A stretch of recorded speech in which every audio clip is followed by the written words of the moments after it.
Thank you very much, Debbie. So I'm going to be introducing our speaker for today, Manasseh Katz.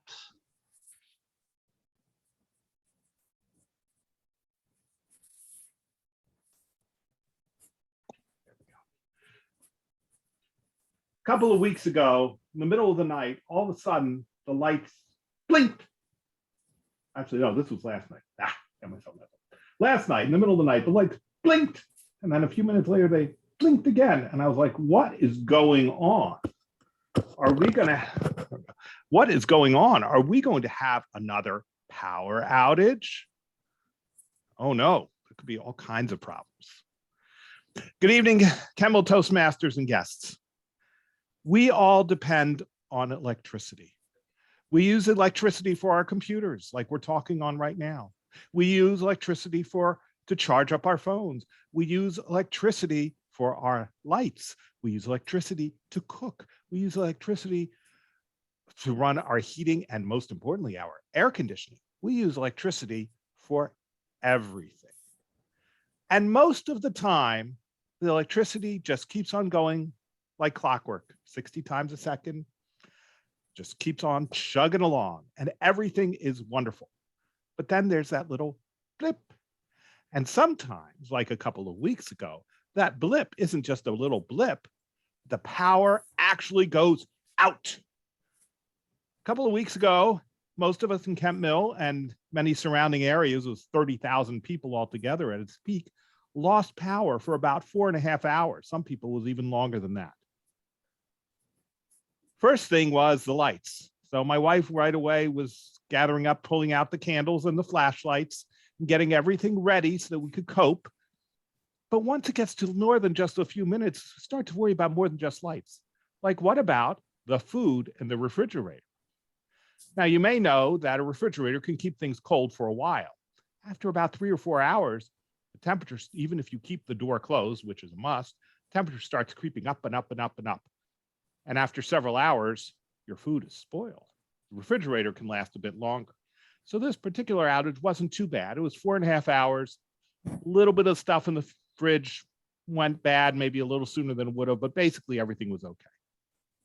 But sometimes we have bigger power outages.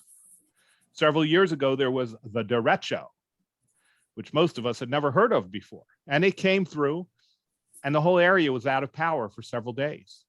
A few years before that, there was a hurricane that came through.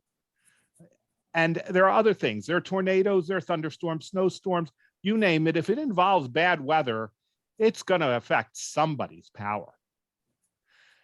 And sometimes there are other problems. There can be operator error at a power plant where they hit the wrong button and all of a sudden there's not enough power. And if one plant goes out and the next plant doesn't have enough power, you can have a cascade effect and all of a sudden people lose power. There could be all kinds of things that go wrong. So what do we do about it? Well, the first thing I did after this problem a couple of weeks ago was I realized, you know what the problem with the refrigerator is? It's not just that it's going to warm up. It's I don't know how much it's warmed up. So I thought, you know what? What if I had a thermometer inside the refrigerator that had the display outside the refrigerator so I wouldn't have to open the door to find out what temperature it is and to know if I have a problem. And lo and behold, I went onto Amazon, and 3 hours later, I had one of these wonderful little gadgets.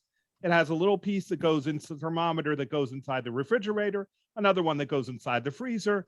It records the current temperature, and it tells you the minimum and maximum that it's gone over the last 24 hours and since the last time that you reset it. That solves one problem. Now I don't have to worry, oh no, is the stuff okay? It looks okay. It smells okay. I think it tastes okay. I can know definitively whether the refrigerator and the freezer are okay. Second thing is flashlights. Now, we all used to have, when we grew up, we had these big flashlights with the C and D cells. They didn't last all that long, and they would roll away, all kinds of problems. Well, now with LED flashlights, you've got a lot of great options. Picked up these at Costco a few years ago. Has a little stand, so you can put it wherever you want it, or you can carry it around. Really bright LED lights, probably going to blind the camera here. And I also got some, I don't have one for demonstration right now, that's a headlamp. So there are all kinds of nice gadgets. They don't cost a whole lot, but having these things to be prepared is great. But the biggest step, I haven't done this yet, I'm working on it, is to have backup power for the entire house. Now there's a whole range of power options.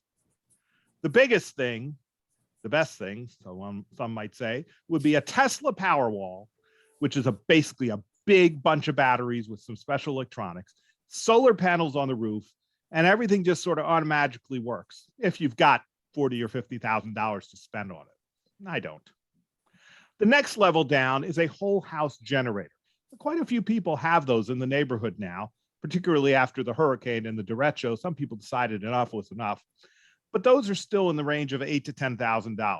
But basically it's a generator, hooks up to your natural gas line that's already in your house for your stove and your water heater and your furnace. And it automatically kicks in when the power goes out. About a minute later, you've got power, everything running, including your air conditioning and your oven and everything. And when the power comes back on, the generator turns off and everything's wonderful. It's still kind of pricey for most of us. The next level down, which is what I'm looking at, is a portable generator, not really so portable. These things weigh a couple 100 pounds, but basically would sit outside, pour gas in the tank, plug it into a special connector in the house. And then when things go wrong, okay, it's not automatic, it's not instant.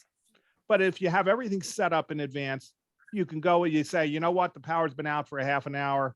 You go outside, you plug it in, you flip a couple of switches, and boom. Well, not boom, poof. You have power for your house, not for everything, but enough to run the air conditioning, to run the lights, to run the computer, and keep things going. So there are options, and they can be electrifying. So don't worry too much when the power goes out.